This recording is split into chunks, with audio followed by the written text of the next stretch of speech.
Hello student, integrals की अब तक 7.7 एक्सरसाइज इंडेफिनिट इंटीग्रेशन की कंप्लीट करा चुके हैं और जो 7 एक्सरसाइज थी उनको 7 लेक्चर में मैंने कंप्लीट किया है। ये 7.8 एक्सरसाइज है और 7.8 एक्सरसाइज से जितनी भी एक्सरसाइज बची हैं 7th चैप्टर में एनसीईआरटी से, वो सब डेफिनिट इंटीग्रेशन की है और उसमें से 7.8 ऐसी एक्सरसाइज है जिसमें टॉपिक आया है definite integral as the limit of the sum, यानी लिमिट का यूज करके डेफिनिट इंटीग्रेशन की वैल्यू निकालेंगे।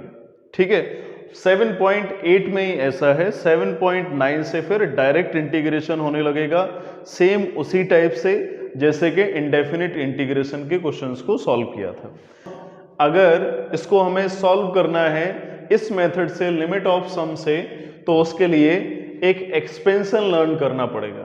जो एक्सपेंशन है a to b fx dx, b minus a, b upper limit और a लोअर लिमिट, दोनों का difference. Limit n tends to infinity, n कोई ऐसी वैल्यू है जो इन्फिनिटी को अप्रोच कर रही। लिमिट लगा दिया, इसका मतलब इन्फिनिटी से पहले ही इसको लिमिटेड कर दिया है। इन्फिनिटी तक जाता तो अनलिमिटेड हो जाता, तो n टेंस टू इन्फिनिटी तो है लेकिन इन्फिनिटी से थोड़ा पहले है, यानी उसके लिए लिमिट लगा दी 1/n f ऑफ a, यानी लोअर लिमिट के लिए function f of a plus h। h यहाँ पे बताया है, h क्या है, upper limit minus lower limit by n, और plus dot dot dot f of a plus n minus 1 into h। तो हमें ये एक्सपेंशन याद रखना पड़ेगा लिमिट ऑफ सम से डेफिनिट इंटीग्रल के क्वेश्चन को करने के लिए। हम सेकेंड नंबर क्वेश्चन को देखते हैं कैसे करेंगे। देखो, सबसे पहले हम वैल्यू लिख लेते हैं। इस जो फॉर्म है इंटीग्रेशन का, इससे हम कंपैरिजन करेंगे। तो कंपैरिजन करने के बाद देखो, a का वैल्यू आ गया 0 और b का वैल्यू 5 आ गया। फंक्शन का वैल्यू यहां से आ गया fx x plus h, sorry x plus 1।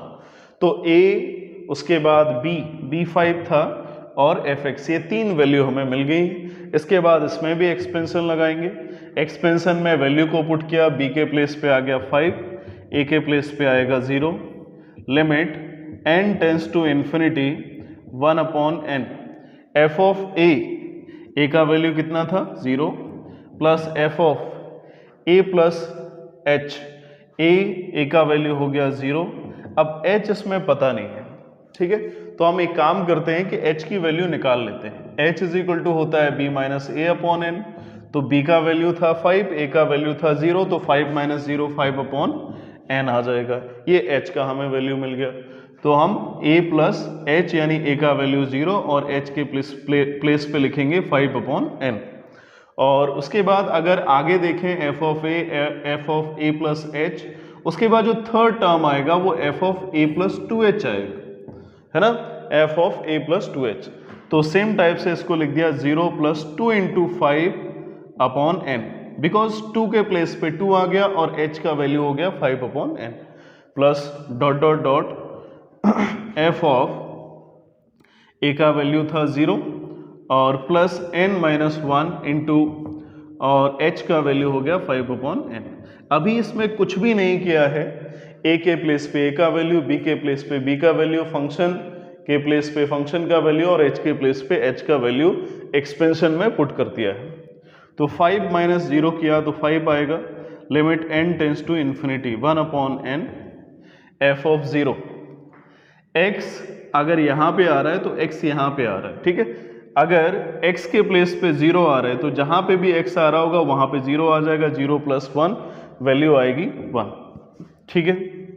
Plus f of 5 upon n, तो जहां पे भी x आ रहा है तो वहां पे ये वैल्यू, यानी ये प्लेस ऐसा है जिसके लिए x आ रहा है। तो अगर x के प्लेस पे 5 अपॉन n आ जाए तो यहां पे भी 5 अपॉन n आ जाए, 5 अपॉन n प्लस 1, ठीक है। उसके बाद अब f के प्लेस पे आ रहा है 2 इंटू 5 अपॉन n, तो x था तो x आ रहा है, तो 2 इंटू 5 अपॉन n है तो x के प्लेस पे आ जाएगा 2 इंटू 5 अपॉन n, प्लस 1 तो आएगा ही साथ में, प्लस डॉट डॉट डॉट ऐसे ही हम लास्ट टर्म देखेंगे, x है तो यहाँ पे x आ रहा है, अब x के प्लेस पे ये वैल्यू आ गई n-1 इंटू 5/n, तो x के प्लेस पे ये वैल्यू पुट करेंगे तो यहाँ पे भी आने लगेगा 5n-1/n प्लस 1।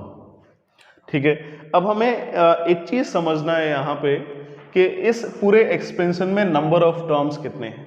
देखो ये 1h हो गया, अब ये 2h हो गया, 3h हो गया, n-1। अगर हम यहाँ से यहाँ तक देखें तो इसमें n-1 नंबर ऑफ टर्म्स थे और एक ये टर्म हो गया, तो टोटल नंबर ऑफ टर्म्स कितने हो गए n-1 प्लस 1, यानी टोटल नंबर ऑफ टर्म्स इसमें हैं n टर्म्स। ठीक है, इतनी बात क्लियर होगी। अब 5 limit n tends to infinity 1/n, 1 1 1 1 कितने टाइम्स आ रहा होगा, जितने टर्म्स होंगे, टर्म्स कितने हैं n, तो 1 कितनी बार आ रहा होगा, n टाइम्स आ रहा होगा। 1 प्लस 1 प्लस 1, 1 को पहले मैंने अलग अलग कर लिया, 1 को अलग कर लेते हैं, तो ये n टाइम्स आ रहा होगा, प्लस अब बचा क्या 5/n plus 2 into 5/n plus 3 into 5/n, ऐसे डॉट डॉट डॉट करते हुए n-1 इंटू 5/n आ जाएगा। ठीक है, ये मैंने लिख लिया, क्लियर। हाँ देखो, इसके बाद स्टेप देखते हैं। मैं एक एग्जाम्पल दे रहा हूं और उसको थोड़ा देखना ध्यान से। 2 प्लस 2 प्लस 2 प्लस 2 प्लस 2, 2 कितनी बार आया, 5 टाइम्स आया। 2 को ऐड करें, सम कितना आएगा 10, तो 2 जितनी बार आया हो उसका मल्टीप्लाई कर दो, हमें डायरेक्ट सम पता चल जाएगा। लेकिन ये कंडीशन तभी है जब वैल्यू सेम आ रही हो, है ना। 2 प्लस ऐड करेंगे 10 आएगा, लेकिन सेम वैल्यू जितनी बार रिपीट हो उसका उतनी बार मल्टीप्लाई कर दो, आंसर आ जाएगा। 2 वैल्यू कितनी बार रिपीट हुई, 5 टाइम्स, तो 5 का मल्टीप्लाई कर दो। जैसे मैं और देता हूं example, 3 plus 3 plus 3 plus 3, answer इसका क्या आएगा 12, लेकिन 3 कितनी बार रिपीट हुआ है, 4 टाइम्स, डायरेक्ट मल्टीप्लाई कर दो 12 आ जाएगा। तो एक चीज क्लियर हो गई होगी, या तो जो वैल्यूज हैं उनका सम कर दो। सम करने से बेटर क्या है कि अगर सेम वैल्यू आती है तो सेम वैल्यू जितनी बार रिपीट हो उसका उसी वैल्यू के साथ मल्टीप्लाई कर दो। जैसे 2 है, कितनी बार रिपीट हुआ 5 टाइम्स, तो 5 का उसी सेम वैल्यू में मल्टीप्लाई कर दिया। 3 है, कितनी बार रिपीट हुआ 4 टाइम्स, तो 4 का मल्टीप्लाई कर दिया। 1 है, 1 1 1 प्लस 1 प्लस 1, 1 2 3 4, 1 2 3 4 5 6 7, तो सम कितना आएगा इसका 7। लेकिन 1 यानी सेम वैल्यू कितनी बार रिपीट हुई 7 टाइम्स, तो 7 का मल्टीप्लाई कर दिया। वैसे इसमें 1 कितनी बार रिपीट हुआ n टाइम्स, तो 1 का n के साथ मल्टीप्लाई कर दो। बात क्लियर होगी ना। अगर सेम वैल्यू जितनी बार रिपीट हो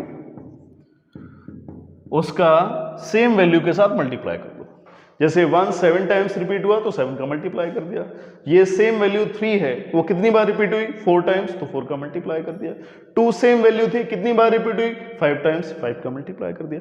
सेम वैल्यू जितनी बार रिपीट हो उसी सेम वैल्यू के साथ जो रिपीट हुआ है उसका मल्टीप्लाई कर दो। n टाइम्स रिपीट हुआ, n का मल्टीप्लाई कर दो, प्लस 5/n सबसे कॉमन आ रहा है। देखो बचेगा क्या 1 plus 2 plus 3 plus dot dot dot n-1। ठीक है, क्लियर हो गया। तो इसको हम हटा दें। देखो नेक्स्ट स्टेप देखो, इसके बाद 5 limit n tends to infinity 1/n, 1 का n में मल्टीप्लाई करेंगे n आएगा, प्लस 5/n।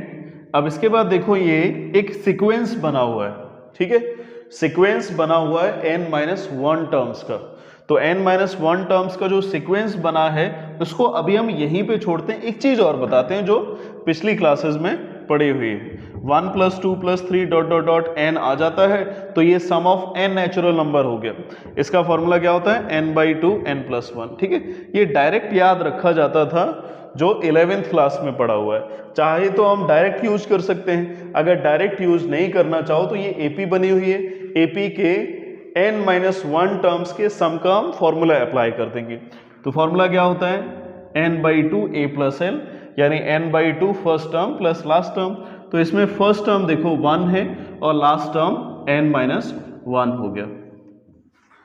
तो इसके बाद 1 से 1 देखो कैंसिल हो गया, इसको हम हटा दे रहे हैं। इसके बाद देखो 5 limit n tends to infinity 1/n, n लिख लिया मैंने, ठीक है। अब ये कंप्लीट कैंसिल हो गया। अब ये और ये तीनों वैल्यू प्रोडक्ट में है, तो क्या n से n कट हो जाएगा? बिल्कुल कट हो जाना चाहिए, n से n कैंसिल हो गया। अब फाइनली बचा क्या? 5/2 बचा और n-1 बचा। क्लियर बात? ये n से n कट हो गया, उससे पहले एक AP का n-1 टर्म्स का सीक्वेंस बना था, तो n/2 a + l का फॉर्मूला लगा दिया मैंने। और इसके बाद देखो 5 limit n tends to infinity. इस स्टेप में देखो हम n = इन्फिनिटी की डायरेक्ट वैल्यू पुट नहीं कर सकते। अगर मैंने डायरेक्ट वैल्यू पुट कर दिया तो ये जो पूरा एक्सप्रेशन है वो इन्फिनिटी को अप्रोच कर जाएगा। इन्फिनिटी का मतलब इनडिटर्मिनेट वैल्यू आएगी, इनडेफिनिट वैल्यू आएगी, अनडिफाइंड वैल्यू आएगी, लेकिन हमें डेफिनिट वैल्यू चाहिए। तो इसके लिए हम एक काम करते हैं, पूरे सीक्वेंस से n कॉमन निकाल लेते हैं। कॉमन का मतलब क्या होता है? जो कॉमन लिया उसी से डिवाइड कर दो। तो n कॉमन लिया, n से डिवाइड कर दे रहे हैं, 1 आ जाएगा। 5/2 n कॉमन लिया, n से डिवाइड किया, तो n से n को डिवाइड किया 1 आएगा, और n से डिवाइड किया 1 को तो 1/n आ जाएगा, ठीक है। जो कॉमन लिया उसी से डिवाइड कर दिया, n/n 1 आएगा, तो n/n 1 आ गया और 1/n आ गया, और n से n कैंसिल हो गया। Limit n tends to infinity 1 + 5/2 और 1-1/n आ गया। मुझे लग रहा है यहां तक सारी चीजें सबको क्लियर हो गई होंगी। इसके बाद देखो नेक्स्ट स्टेप 5 लिमिट। अच्छा, यहां तक तो मेरा जो वर्क था वो कंप्लीट हो गया। अब n = इन्फिनिटी ऐसे ही चेक करके देखते हैं कि क्या इन्फिनिटी या इनडिटर्मिनेट वैल्यू आ रही है। अब n की वैल्यू को इन्फिनिटी पुट किया, तो न्यूमरेटर में तो इन्फिनिटी नहीं है, सॉरी न्यूमरेटर में तो n नहीं है। अगर न्यूमरेटर में n नहीं है तो न्यूमरेटर में इन्फिनिटी नहीं आ सकता। अब डिनोमिनेटर में n आ रहा है, तो 1/∞ हो जाए, तो 1/∞ से वैल्यू 0 आती है, जो कि 0 एक डिटर्मिनेट वैल्यू है, तो हम लिमिट ले सकते हैं, कोई प्रॉब्लम नहीं है। 1 आएगा, 5/2 आएगा, 1-1/∞ हो गया। 1/∞ क्या होता है? 0। 1 + 5/2, इसको मैंने सॉल्व किया, 5 × सॉल्व करेंगे तो एलसीएम के बाद 7/2 आएगा, तो मेरा फाइनल आंसर हो गया 35/2। ये जो सेकंड क्वेश्चन है वो क्लियर हो गया होगा।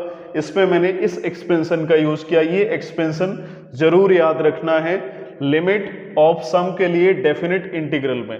तो एक्सपेंशन क्या था? b - a limit n tends to infinity 1/n fa plus f of a + h, f of a + 2h, ये ... इस टाइप से सीक्वेंस चलेगा। a लोअर लिमिट होती है, b अपर लिमिट होती है, फंक्शन की वैल्यू क्वेश्चन में गिवन नहीं होगी, और h क्या होता है? b - a/n। n क्या होता है? n एक ऐसा टर्म है जो इन्फिनिटी को अप्रोच करता है। इस जो एक्सपेंशन है, इसी एक्सपेंशन से लिमिट ऑफ सम के हम सारे क्वेश्चन कराएंगे। अब नेक्स्ट क्वेश्चन को देखते हैं। देखो, मैं एक चीज़ और बता दूं, ये जो डेफिनेट इंटीग्रेशन है, इस डेफिनेट इंटीग्रेशन को डायरेक्ट सॉल्व किया जा सकता है, केवल 2 स्टेप में आंसर आ जाएगा। लेकिन ये जो एक्सपेंशन है, और एक्सपेंशन एक कंप्लीट मेथड है कि इंटीग्रेशन अगर किया जाता है तो पूरा प्रोसेस क्या होता है। लेकिन अगर केवल क्वेश्चन में आता है कि find the value of integration, तो केवल हमें इसका इंटीग्रेशन करना है, अपर और लोअर लिमिट को प्लेस करना है और आंसर निकाल देना है। लेकिन अगर क्वेश्चन में आ जाता है definite integral as the limit of sum, उसके लिए यही पूरा एक्सपेंशन लिख के फिर सॉल्व करके वैल्यू निकालनी पड़ेगी, ठीक है। याद रखना, अगर लिमिट ऑफ सम आ जाए तभी इस एक्सपेंशन से करना है, अदरवाइज डायरेक्ट इंटीग्रेशन से क्वेश्चन को सॉल्व कर देना है।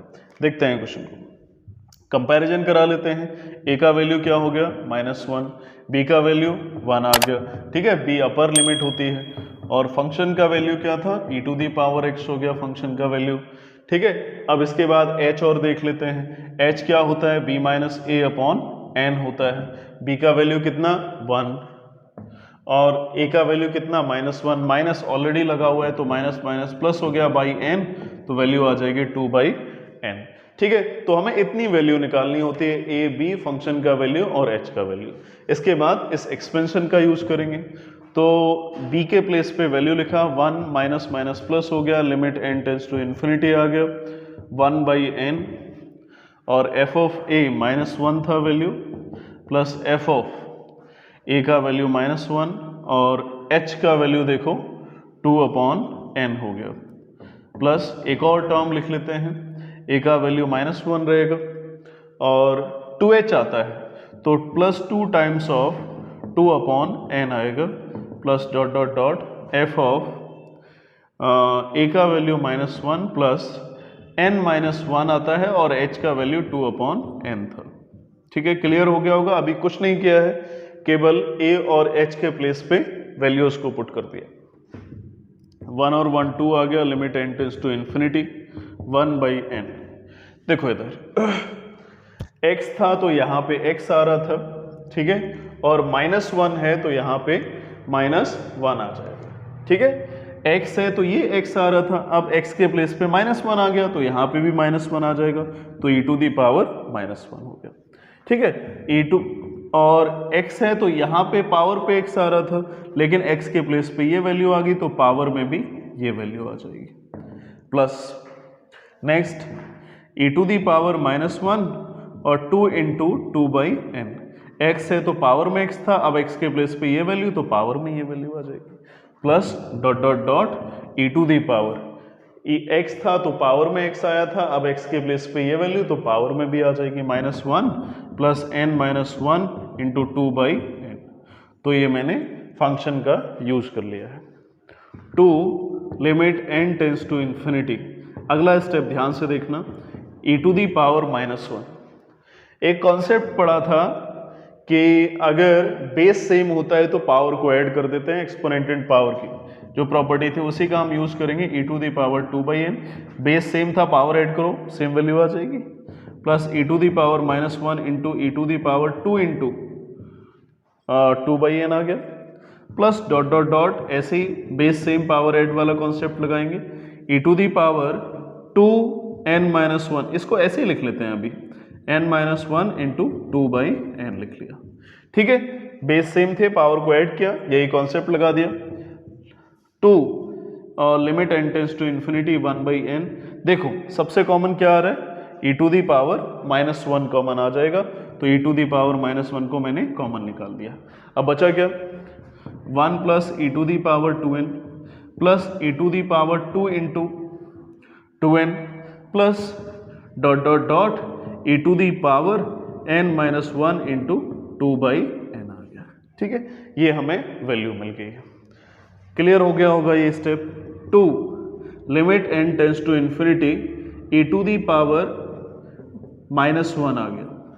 अब मुझे आराम से देख के बताओ, क्या ये एक्सपेंशन जीपी का बन रहा है, ज्योमेट्रिक प्रोग्रेशन का बन रहा है? ये देख लेते हैं, मैं बता देता हूं कैसे ज्योमेट्रिक प्रोग्रेशन का बन रहा है। ज्योमेट्रिक प्रोग्रेशन में क्या होता है, सेकेंड डिवाइडेड बाई फर्स्ट, तो सेकेंड डिवाइडेड बाई फर्स्ट तो e to the power 2n ही आएगा, और थर्ड डिवाइडेड बाई सेकेंड करते हैं, अगर इससे भी e to the power 2/n आ जाए तो प्रूफ हो जाए ये ज्योमेट्रिक प्रोग्रेशन होगा।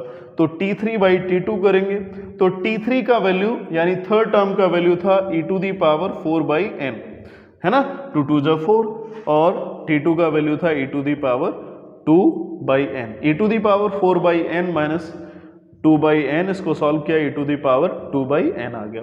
तो t2/t1 किया उससे भी आ गया e to the power 2/n, और t3/t2 किया उससे भी आ गया e to the power 2/n। तो जो कॉन्जुगेटिव टर्म्स है उनका अगर हम रेशियो निकालें और रेशियो कॉमन आ जाए, यानी कॉमन रेशियो आ जाए, तो इस टाइप का जो सीक्वेंस है वो ज्योमेट्रिक प्रोग्रेशन बनाता है। तो ये फाइनली हमें क्लियर हो गया, ज्योमेट्रिक प्रोग्रेशन हो गया। लेकिन ज्योमेट्रिक प्रोग्रेशन कितने टर्म्स का, n टर्म्स का, क्योंकि मैंने पीछे वाले क्वेश्चन में बताया था कि ये जो एक्सपेंशन होते हैं उसमें नंबर ऑफ टर्म्स कितने होते हैं, n टर्म्स होते हैं। ठीक है, n टर्म्स का ज्योमेट्रिक प्रोग्रेशन हो गया। ज्योमेट्रिक प्रोग्रेशन का जो सम का फॉर्मूला होता है वो याद होना चाहिए सबको, a r to the power n-1 upon r-1 होता है। ठीक है, r क्या है, कॉमन रेशियो, a क्या है, फर्स्ट टर्म है, तो यही फॉर्मूला हम अप्लाई करेंगे इसमें। a फर्स्ट टर्म, तो फर्स्ट टर्म क्या है 1, और कॉमन रेशियो क्या है e to the power 2/n। ठीक है, और नंबर ऑफ टर्म्स इसमें कितने हैं, n है, -1 होल अपॉन r आएगा, r का value e to the power 2/n -1 हो गया। ठीक है, क्लियर हो गया होगा। a r to the power n-1 upon r-1, common ratio r था और r हम कैसे निकालेंगे, सेकेंड बाई फर्स्ट, तो सेकेंड बाई फर्स्ट से वैल्यू आ गई थी e to the power 2/n। अब इसके बाद नेक्स्ट स्टेप देखो, 2 times of limit n tends to infinity e to the power -1 1/n। Clear, ठीक है, n से n इसमें कैंसिल हो गया, n से n कैंसिल हो गया। अब बचेगा क्या अंदर, e स्क्वायर -1, देखो e स्क्वायर -1 डिनोमिनेटर में आ गया e to the power 2/n -1। अब यहाँ से इसकी लिमिट ले लेते हैं। अब यहाँ तक कंप्लीट हो गया, इसके बाद स्पेस नहीं है, थोड़ा हम इरेज कर दें, उसके बाद फिर आगे ऊपर से सॉल्व कराना स्टार्ट करते हैं। हाँ देखो, ये लास्ट स्टेप आ गया था, इसके बाद हम देखते हैं, ठीक है। ये तो मेरा क्वेश्चन ही था, इसको थोड़ा साइड से कर देते हैं। हाँ देखो, इसके बाद 2, अब जो कांस्टेंट वैल्यू है उसको बाहर निकाल लेते हैं, ठीक है, जिससे कांस्टेंट वाला कंफ्यूजन ना हो। Limit n tends to infinity e to the power -1 constant था और 1/n बचा अब अंदर, और e स्क्वायर -1 ये भी कांस्टेंट ही वैल्यू होगा। चलो हम इसको भी ऐसा करते हैं, बाहर निकाल लेते हैं, e स्क्वायर -1 आ गया। उसके बाद मैंने लिखा limit n tends to infinity 1/n, और ओवरऑल ब्रैकेट में वैल्यू आ जाएगी 1/e to the power 2/n -1, ठीक है, क्लियर हो गया होगा। अब इसके बाद जो मैं बता रहा हूँ उसको थोड़ा ध्यान से देखना, e टू दी पावर -1 को हम क्या 1/e लिख लें, e स्क्वायर -1, ठीक है, आराम से देखते चलो, कोई प्रॉब्लम नहीं है, मैं सारी चीज़ें बताऊंगा। अब इसको मैंने आगे लिख लिया स्टेप में 1/n whole by e to the power 2/n -1, ठीक है, और इतना लिखा, ठीक है। एक चीज मैं अलग से बता रहा हूं, देखना ध्यान से, limit x tends to 0 e to the power x -1 upon x, ये वैल्यू 1 होती है। इस फॉर्मूले को लिमिट वाले चैप्टर में पढ़ा था, ठीक है, 11th क्लास में जब लिमिट पढ़ा था, लिमिट एंड कॉन्टिन्यूटी, तो उस लिमिट में ये टॉपिक, ये फॉर्मूला आया था। अगर x टेंस टू इन्फिनिटी हो जाए तो e to the power 1/x -1 1/x हो जाता है, तब भी इसकी वैल्यू 1 होती है। क्या मुझे बताओ, क्या ये जो फॉर्म बना हुआ है और ये फॉर्म बना हुआ है वो सेम है? बस थोड़ा सा डिफरेंस है। डिफरेंस क्या है? अगर 1 के प्लेस पे 2 आ जाए, 1 के प्लेस पे 2 आ जाए और 2 का मैंने मल्टीप्लाई कर दिया तो 2 का यहाँ पे डिवाइड कर दिया, तो ओवरऑल 1/n ही बचा, ठीक है।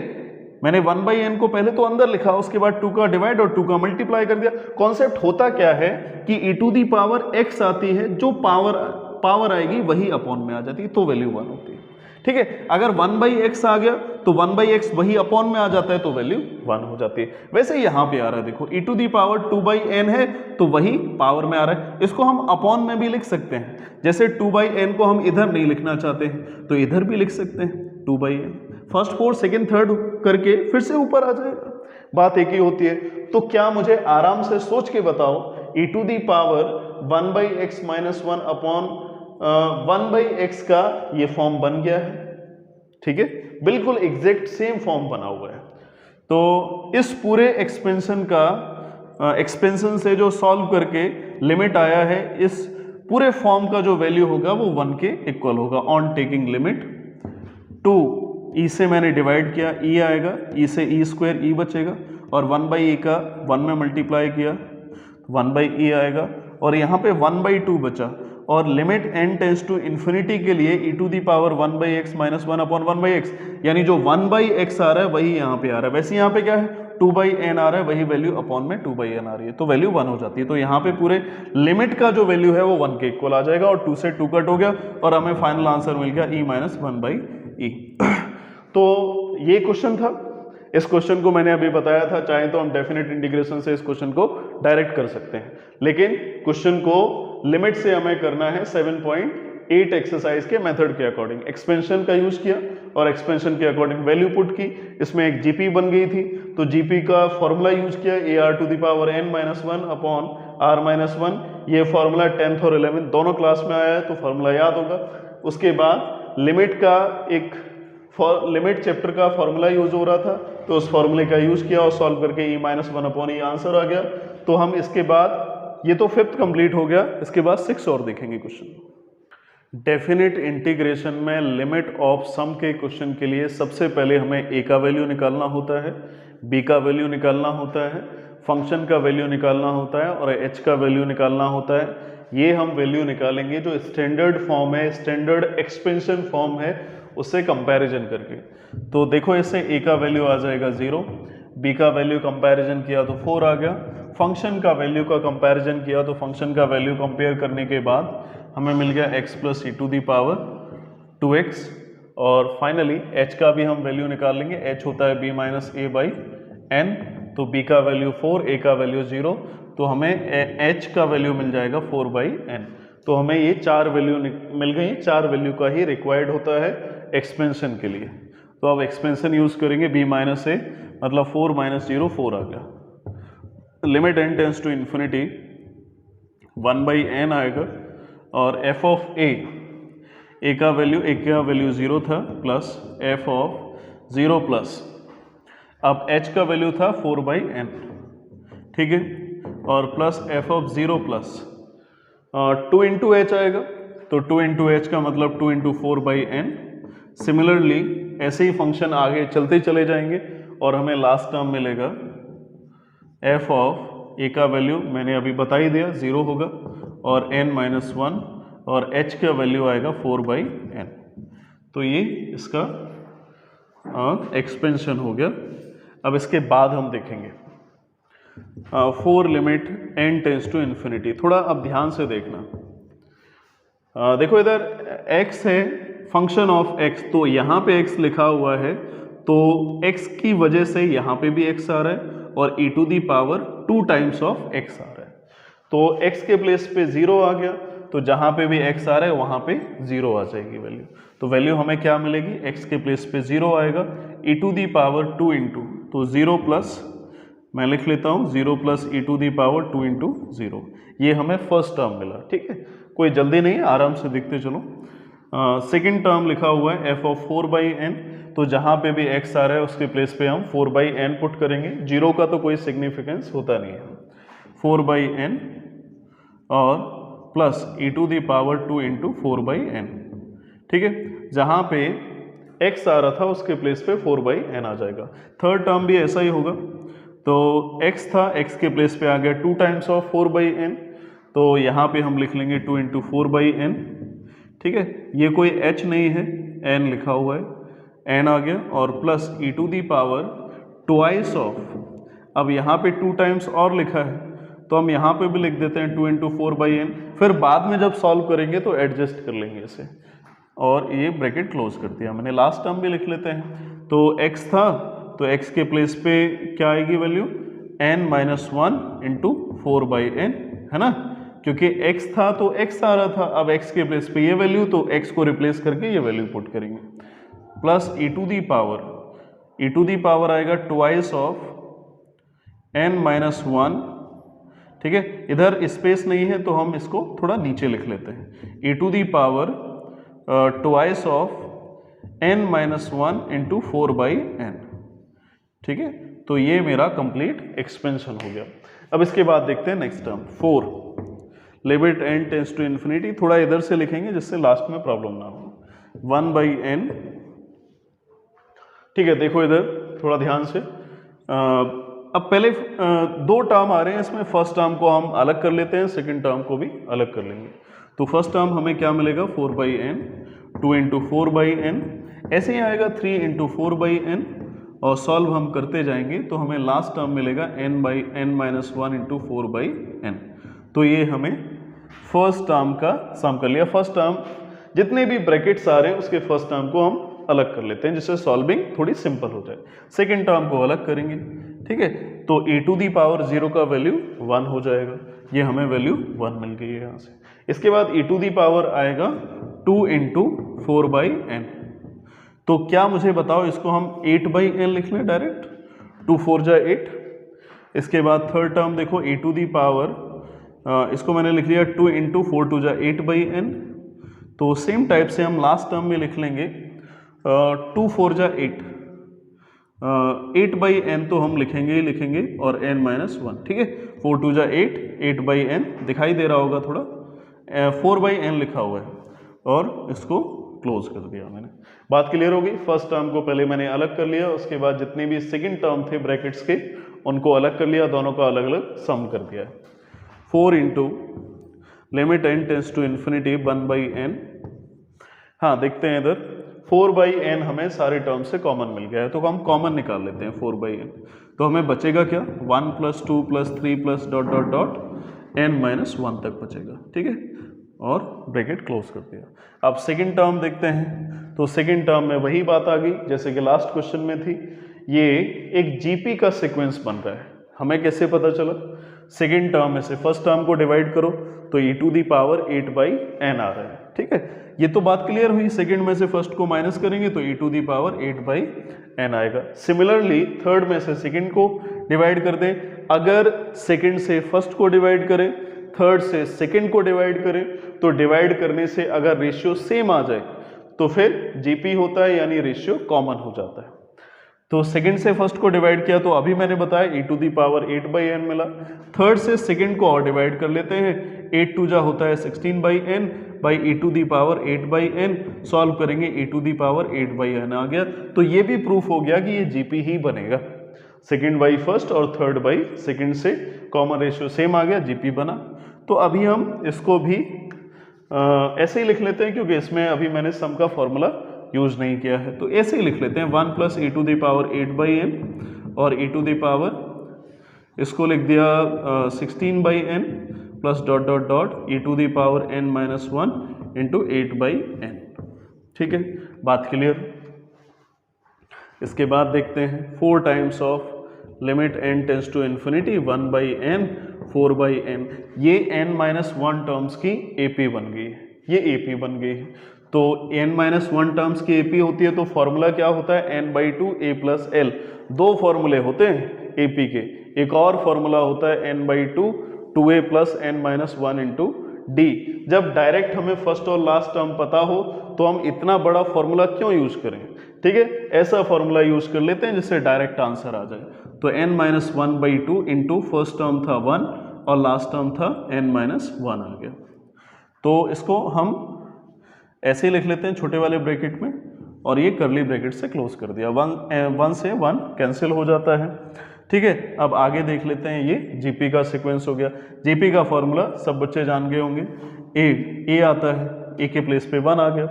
अब इसके बाद आता है आर का वैल्यू हो गया e⁴ 8/n और उस पर आता है power n, r⁴n - 1 whole upon r-1, यानी e⁴ 8/n - 1 हो गया, ठीक है। यहाँ तक क्लियर हो गया होगा। अब देखो ये तो कट हो गया, ये इसके मल्टीप्लाई में, ये इसके मल्टीप्लाई में, तो n से n कट हो जाएगा। अब इधर स्पेस नहीं बचा हुआ है, हम ऊपर से थोड़ा इरेज करेंगे, फिर सॉल्विंग को कंप्लीट करेंगे। देखते हैं इसके बाद, ये सेम क्वेश्चन था 4 limit n tends to infinity. तो हमें देखो यहाँ से क्या मिलेगा, 1/n तो बाहर आ गया ब्रैकेट के, और 4 2 2 4 हो गया, ठीक है, और 2 × n-1 आ गया। फर्स्ट से यही बचेगा 2 × n-1। अब यहाँ से देख लेते हैं प्लस n से n कट हो गया, तो हमें यहाँ से मिला e⁴ 8 - 1 अपॉन e⁴ 8/n-1, ये वैल्यू आ गई। तो इसके बाद 4 limit n tends to infinity और 1/n का हम अंदर मल्टीप्लाई कर देते हैं, तो 1/n का मल्टीप्लाई करेंगे तो देखो 1/n का मल्टीप्लाई करने का रीजन समझो, n का वैल्यू यहाँ पे अगर हम इन्फिनिटी करेंगे तो पूरे एक्सप्रेशन की वैल्यू इन्फिनिटी आ जाएगी, ठीक है, इसलिए हम n से डिवाइड कर रहे हैं, जिससे अपॉन में n आ जाए तो कोई दिक्कत नहीं, न्यूमरेटर में n आएगा तो प्रॉब्लम हो जाएगी, आंसर इनडिटर्मिनेट आ जाएगा, इनडेफिनिट आएगा। तो n-1/n 1/n का अंदर मल्टीप्लाई किया, तो e⁴ 8 - 1, अब तो हमें एक कांस्टेंट वैल्यू मिल गई, 1/n का हमने यहाँ पे मल्टीप्लाई कर दिया, फर्स्ट में भी किया था, होल अपॉन आएगा e⁴ 8/n - 1, ठीक है। तो अगला स्टेप देखो, फिर n टेंस टू इन्फिनिटी और 2 n से डिवाइड किया तो हमें यहाँ से मिलेगा 1 -1/n। ये हमें एक ब्रैकेट से वैल्यू मिल गई है। और उसके बाद e⁸ 1, और इसमें मैंने क्या किया थोड़ा ध्यान से देखना, 1/n होल अपॉन e⁸ 1, इसमें मैंने 8 का मल्टीप्लाई किया और 8 का ही डिवाइड कर दिया। फॉर्मूला बनाने के लिए, कौन सा फॉर्मूला बनाने के लिए, मैंने लास्ट क्वेश्चन में भी बताया था, x tends to 0 e⁻x -1/x = 1। तो जो e पे पावर होगी x वही अपॉन में आती है तो वैल्यू 1 होती है, लेकिन लिमिट x टेंस टू अगर इन्फिनिटी हो जाए तो e⁻1/x -1/1/x = 1 आता है। ठीक है, अगर x इन्फिनिटी को टेंड करेगा तो 1/x आएगा। अगर e⁻1/x आ रहा है तो यहाँ पे भी 1/x आएगा। अगर यहाँ पे 2/x आ जाए तो 2/x आएगा, 3/x आ जाए तो 3/x आएगा, 8/x आ जाए तो यहाँ पे भी 8/x आ जाएगा। ठीक है, इसके बाद देखते हैं। तो मैंने इसके बाद लिमिट ले ली डायरेक्ट, ठीक है, क्योंकि सारा फॉर्म तो बन ही गया था।